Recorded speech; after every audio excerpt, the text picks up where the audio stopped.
Kisha një reminiscencë nga fëmijëria ime, kur për shkak se kaq ishte argëtimi ne mlidheshim, askush nuk na detyronte, askush nuk e orkestronte, ne mlidheshim, lexonim poezi, lexonim pjesë e romanesh, komentonim, dhe thash pse të mos kalojnë dhe fëmijët e sotëm nga kjo rrugë.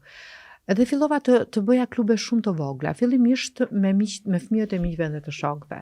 Pastaj tërhoqa mësuesit, shfrytëzova maksimalisht bibliotekat e qyteteve, të lagjeve, duke mbledhur fëmijë, duke folur, dhe pash që vërtet kur unë i thoja një fjalë të bukur, të menduar sipas perceptimit tim, nxirrja një buqet fjalësh shumë të bukura nga fëmijët, më befasonin, më bënin për të qeshur, luaja me to, dhe kjo ishte shumë e bukur. Gjatë këtyre takimeve kam lexuar shumë, edhe nga letërsia ime, t'ju them të vërtetën, kjo ishte nisma. Por pastaj pash që interesi i tyre shkonte për te gjërave që unë kisha shkruar. Dhe fillova të cilja fragmente nga Jules Verne, që ishte dashuria e fëmijërisë time.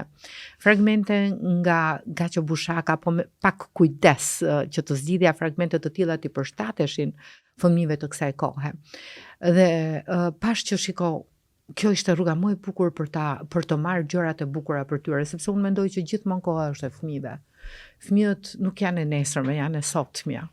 Dhe për këtë kam investuar shumë në këto klube për cilat ju them vërtetëm dhe jam paragjykuar. Jam paragjykuar dhe më kanë thënë old school, jam paragjykuar sepse gjithçka e kam bërë pa para dhe pa investuar nga askush, me dëshirën time.